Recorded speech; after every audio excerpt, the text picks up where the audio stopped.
नमस्कार, देश की बात में आपका स्वागत है। पहले बात उड़ीसा की राजधानी भुवनेश्वर में एक महिला के साथ पुलिस स्टेशन में हुए दुर्व्यवहार की, शोषण की, बदसलूकी की, भयावह बर्ताव की। ये महिला सेना के एक अधिकारी की मनदेकर है, जिसे कल एक पुलिस स्टेशन में अपने साथ हुई एक घटना की रिपोर्ट लिखाने की कोशिश की। ना रिपोर्ट लिखी गई और ना ही इन बदमाशों को पकड़ा गया, वो भी जब महिला पुलिस अधिकारी थाने में मौजूद थे। कांपते हुए शब्दों ने बाहर आकर पीड़ित महिला ने उन पुलिस अधिकारियों द्वारा उसके साथ हुए भयानक दुर्व्यवहार का खौफनाक विवरण बताया। जिन्होंने जनता की रक्षा करने की शपथ ली थी, उसको ताक पे रखा और उसके साथ इस तरह से घिनौना बर्ताव किया। मामला ये था कि भारतीय सेना के सिख रेजिमेंट में कैप्टन के पद पर कार्यरत एक सैन्य अधिकारी और उसकी मंगेतर को देर रात घर लौटने के समय बदमाशों के एक समूह ने घेर लिया। जब वे भुवनेश्वर के भरतपुर पुलिस स्टेशन में शिकायत दर्ज कराने गए तो उनकी मदद करने के बजाय उन्हें अवैध रूप से हिरासत में ले लिया गया। हिरासत में यातनाएं दी गईं, बदसलूकी की सारी हदें पार कर दी गई, महिला के अंग वस्त्र तक उतारे गए, उसके साथ अभद्र व्यवहार किया गया, उसकी पिटाई तक की गई। हालांकि अब 5 पुलिस वालों को निलंबित कर दिया गया है। मीडिया में जब हल्ला मचा, क्राइम ब्रांच द्वारा जांच हुई और तुरंत इसमें शामिल पुलिस अधिकारियों को निलंबित किया गया है। लेकिन सवाल यही है कि एक महिला के लिए अपराध दर्ज कराना अभी भी कितना मुश्किल बना हुआ है। हम कानून पर कानून लगातार बनाए जा रहे हैं। Here at Bhubaneswar, this is very shocking news of the violence that was meted out to both of them and the alleged sexual assault on the major's fiancée. We demand a full judicial inquiry into this matter and action must be taken very quickly. और इस मामले पर विस्तार से जानकारी दे रहे हैं हमारे सहयोगी सौरभ गुप्ता।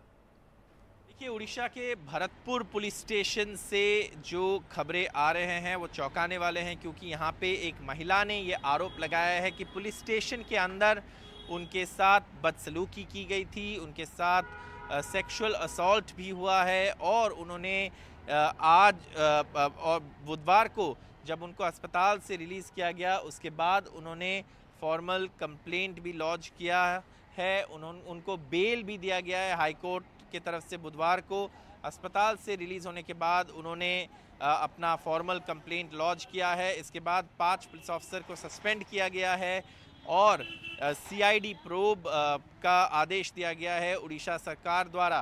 साथ साथ इसमें जो है उड़ीसा के जो DGP है उन्होंने कहा है कि जो इसमें गुनहगार है उनको आइडेंटिफाई करके उनके साथ कड़ी कार्रवाई होगी।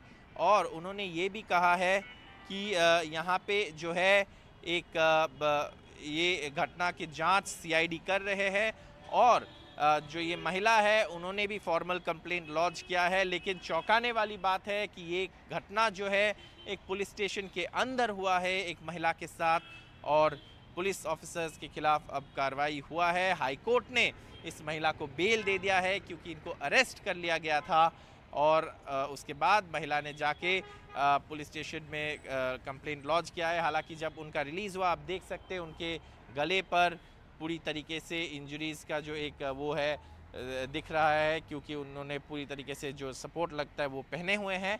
और ये चौंकाने वाली खबर उड़ीसा के भरतपुर थाना से आ रहे हैं। और आइए आगे बढ़ते हैं और अब बात तिरुपति देवस्थानम के प्रसाद में मिलने वाले लड्डुओं पर मचे बवाल की। आरोप है कि इन लड्डुओं को मिलावटी सामान से बनाया जा रहा था, जिसमें जानवरों की चर्बी तक पाई गई। अब करोड़ों लोगों की आस्था के साथ खिलवाड़ का ये मामला बन गया है। आंध्र प्रदेश के मुख्यमंत्री चंद्रबाबू नायडू ने इन आरोपों पर आज पूर्व मुख्यमंत्री जगन मोहन रेड्डी ने एक प्रेस कॉन्फ्रेंस कर कहा कि ये ध्यान भटकाने की कोशिश है। जगन मोहन ने यह भी कहा कि इस दौरान सैंपल्स की टेस्टिंग की गई, तब चंद्रबाबू नायडू मुख्यमंत्री बन चुके थे। उधर तिरुमला तिरुपति देवस्थानम ट्रस्ट ने ये बात मानी है कि घी में मिलावट थी। ट्रस्ट के कार्यकारी अधिकारी ने कहा है कि आंध्र के मुख्यमंत्री के मुद्दा उठाने के बाद सप्लायर्स को ब्लैकलिस्ट करने की चेतावनी दी गई थी। बहरहाल अब इस मामले पर केंद्र ने राज्य सरकार से रिपोर्ट मांगी है।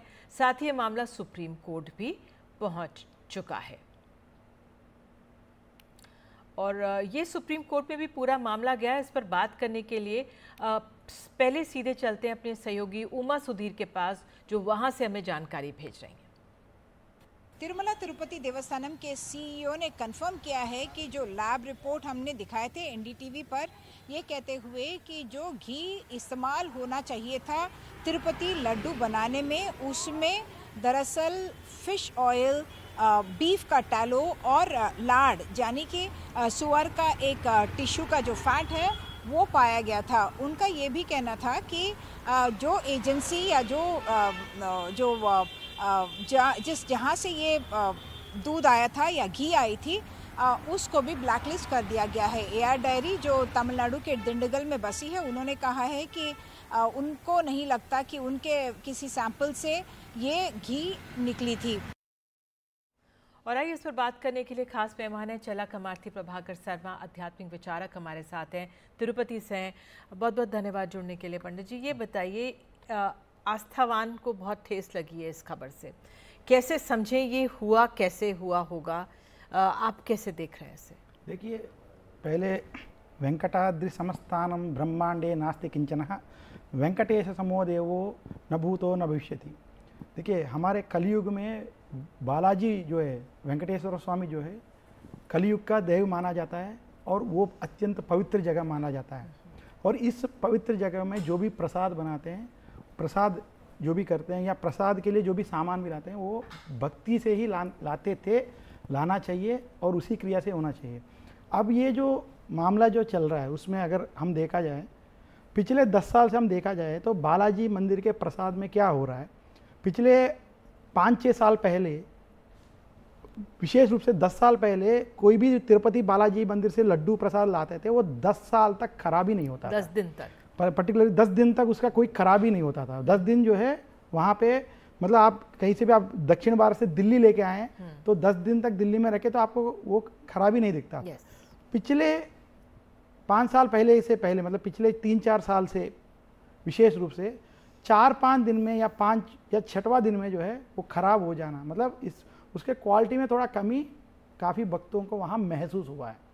इसी के वजह से थोड़ा सा उसके ऊपर ये सारी चीज़ें जो है ना, उसमें जो भी सरकार जो भी उसके खिलाफ जो भी ले रहा है उसमें कोई दिक्कत नहीं है। बट हमें सनातन धर्म जो विचार करने वाले लोग, जो हिंदू की आस्था रखने वाले जो लोग जो भी हैं, उनको ये देखना है कि, या तिरुपति बालाजी के जो भी लोग हैं, कि जो भी लड्डू बनता है वो अच्छी तरह बने, किसी क्वालिटी में कोई कॉम्प्रोमाइज़ ना हो जाए। हाँ, बिल्कुल, बिल्कुल। तो ये टेंडर से होता है, आप बता रहे थे, जिस तरह से टेंडरिंग से होता है, और वहाँ पे लोग कह रहे हैं कि इसमें कुछ गुंजाइश नहीं है, लेकिन ये सब मिला है।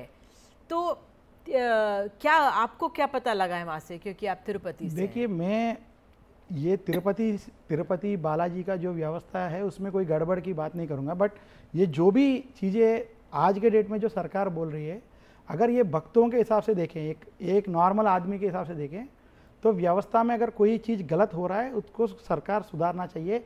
ये सनातन धर्म के, हिंदू धर्म के हिसाब से हम उससे मांग तो रखते हैं। इसके अलावा हमें ये देखना चाहिए, जो भी ये लड्डू बनती है वो एक पवित्र पदार्थ और पवित्र रूप से, क्योंकि भगवान को चढ़ा हुआ दिया हुआ प्रसाद को ही पवित्र मानते हैं। अभी लोगों के अंदर ये भी विचार हो गया कि इसमें जो भी पदार्थ यूज़ किए हैं उसकी वजह से आस्था का क्या हुआ, ये भी एक समाधान आ रही है। बस इसके लिए लोगों को मैं ये हिंदू धर्म जो विचार कर रहे हैं उनके लिए मैं समाधान ही दूंगा।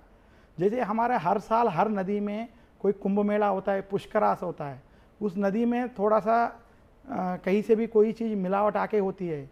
अगर हम लोग जो भक्ति श्रद्धा से जाके उस नदी में नहलाते हैं, इसका मतलब ये नहीं कि हम अपवित्र हो गए हैं। तो जो भी व्यक्ति इस लड्डू उस समय प्रसाद के रूप में जो भगवान को चढ़ा हुआ प्रसाद को खाया, ये मत मान लेना कि वो अपवित्र हो गया। मैं ये एनडीटीवी के माध्यम से ये लोगों के, हिंदुओं के भ्रम से ये दूर करना चाहता हूँ, हर एक के दिमाग से ये दूर करना चाहता हूँ कि कोई भी अगर ये लड्डू प्रसाद खाया वो अपवित्र हो गया, ये बात आपसे दिमाग से निकाल दीजिए। क्योंकि प्रसाद एक बार भगवान को चढ़ने के बाद जो भी प्रसाद आपने स्वीकार किया, वो उसमें किसी ने कोई पाप की तो वो पाप उसी को लगेगा, वो वक्त को नहीं लगेगा। ये बिल्कुल, हमें ठीक आस्था में रखना ठीक चाहिए। है, आप हमारे साथ जुड़े इसके लिए बहुत बहुत धन्यवाद। तो फिलहाल हम एक ब्रेक लेते हैं इस समय, क्योंकि पूरा मामला इतना गरमाया हुआ है और हमने सुना पंडित जी को जो उनका ये कहना था कि आपकी आस्था को ठेस नहीं लगी है और जो मुश्किल हुई है, जो गलतियां हुई हैं, उसको तुरंत दुरुस्त किया जाएगा। बहरहाल एक ब्रेक लेते हैं, तुरंत लौटते हैं। बने रहिए देश की बात के साथ।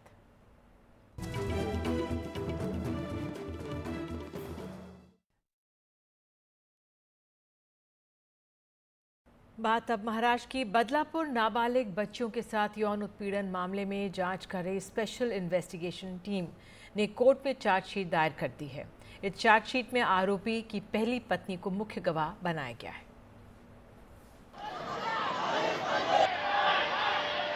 तस्वीर पिछले महीने की है, जब बदलापुर के लोग सड़कों पर उतर आए थे।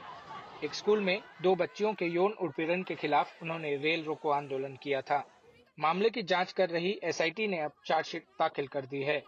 2 मामले में हुई एफआईआर में 2 चार्जशीट दायर की गई है। चार्जशीट 500 पन्नों की है। इसमें आरोपी अक्षय शिंदे की पहली पत्नी को मुख्य गवाह बनाया गया है, जिसने अपने बयान में आरोपी को गंदी मानसिकता का बताया था। दूसरी चार्जशीट के अनुसार आरोपी ने 13 अगस्त को 4 साल की बच्ची को स्कूल के शौचालय में ले जाकर यौन उत्पीड़न किया। बच्ची ने घर लौटकर माता-पिता को इसकी जानकारी दी। अगले दिन बच्ची के माता-पिता ने स्कूल के प्रिंसिपल को घटना के बारे में बताया। कहा जा रहा है कि उनसे कहा गया कि स्कूल परिसर में ऐसा नहीं हो सकता। जब माता-पिता ने स्कूल के सीसीटीवी फुटेज मांगे तो उन्होंने बताया कि यह उपलब्ध नहीं है। एसआईटी ने स्कूल के प्रबंधन अधिकारी को लापरवाही के लिए जिम्मेदार ठहराया। स्कूल ट्रस्ट के अध्यक्ष उदय कोतवाल, सचिव तुषार आप्ते और प्रिंसिपल अर्चना अठावले को एफआईआर में आरोपी बनाया है। चार्जशीट के अनुसार पुलिस ने भी तुरंत कार्रवाई नहीं की। मामले में आरोपी अक्षय शिंदे के खिलाफ एक और एफआईआर दर्ज कर ली गई है। आरोपी अक्षय शिंदे के खिलाफ उनकी पहली पत्नी ने मारपीट और रेप का इल्जाम लगाते हुए इस एफआईआर को दर्ज कराया है और जल्द ही इस पूरे मामले की जांच कर रही special investigation team Akshay Shinde को गिरफ्तार कर लेगी।